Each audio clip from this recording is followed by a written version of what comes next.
పొద్దస్తమానం ఈయనకు మనకే పోటీ అన్నారు. కానీ మనకే పోటీ తప్ప మనకు పోటీ అనే ప్రస్తావన కూడా ఎక్కడ కూడా చర్చ కూడా పెట్టద్దన్న విషయాన్ని దయచేసి మీ అందరూ కూడా నేను ప్రస్తావన చేస్తా ఉన్నా. ఇలా రైతులు ఇలా దేనికోసమైతే తెలంగాణ రాష్ట్రాన్ని మనం సాధించుకున్నామో మొగలికి ముఖం పెట్టి ఇదే కరీంనగర్ గడ్డ మీద చేలల్లో నీళ్లు లేవు, చిలకల్లో నీళ్లు లేవు, నిన్నే నమ్మిన రైతు కళ్ళల్లా నీళ్లు లేవు, వానమ్మ వానమ్మ వానమ్మ ఒక్కసారన్నా వచ్చి పోవే వానమ్మ. మొగులుకు ముఖం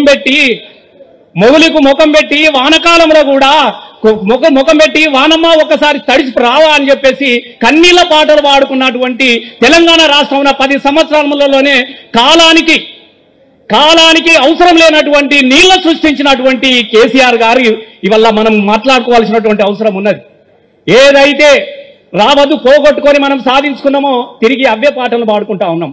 రామన్న, నేను నిజంగా చెప్తా ఉన్నా, అసలు ఏ తెలంగాణ కోసమైతే తనలాడినమో ఇలా గవ్వే కదా నీళ్ళ కోసం మళ్ళా తనలాట మొదలైంది కదా. ఇలా మళ్ళా కరెంటు దొంగలు వచ్చే కరెంటుతో వ్యవసాయం ఎట్లా చేద్దు, కాలిపోయిన మోటార్ ఎత్తుక పట్నం ఎట్లా పోద్దు, గవ్వే పాటలు మళ్ళీ వస్తున్నాయి, ఉరికెత్తున్నాయి. మార్పు అంటే కరెక్ట్ చేస్తున్నారు వీళ్ళ కడుపులు చల్లకుండా. కాంగ్రెస్ కరెక్ట్ మార్పు చేసిండు కదా, నీళ్ళని లేకుండా చేసిండు, ఇది మార్పు కాదా? కరెంటు లేకుండా చేసిండు, ఇది మార్పు కాదా? వాని మార్పులో వాడు కరెక్ట్నే ఉన్నాడు, కానీ మార్పులోనే మారిపోయింది మాత్రం మనమే. దయచేసి ప్రజలే మారిపోయినారు. ఎందుకంటే దీని గురించి మనం చర్చ పెట్టుకోవాల్సిన అవసరం ఉన్నది.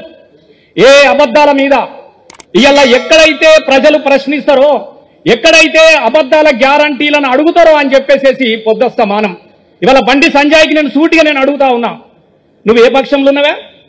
కాంగ్రెస్ పక్షంలో ఉన్నవా? కాంగ్రెస్ మద్దతుదారులుగా పోటీ చేస్తా ఉన్నావా? మీరు ఉమ్మడిగా పోటీ చేస్తున్నారో నువ్వు తెలవాలి.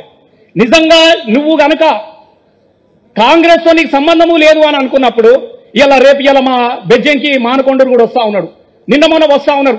నువ్వేం మాట్లాడాలయ్యా? ఎండిపోయిన పంటల గురించి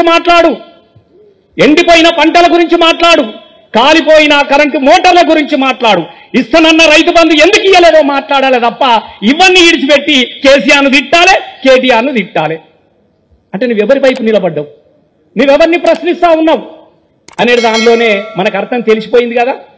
చూసినావు కదా, చోటాబాయ్ బడాబాయ్, చోటాబాయ్ బడాబాయ్, నీది తినాలే నాది తినాలే, మన ఇద్దరిది తినాలే.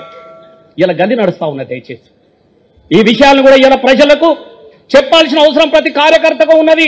కాంగ్రెస్ వేరు కాదు, బీజేపీ వేరు కాదు, ఇద్దరు ఒక్కటయ్యి అభివృద్ధి చెందిన తెలంగాణను అణగదొక్కాలే, ఆగం చేయాలన్నటువంటి ఆలోచనతోని మొదలవుతున్న 2 పార్టీలు అన్న విషయాన్ని దయచేసి మనం గుర్తు చేసుకోవాలి.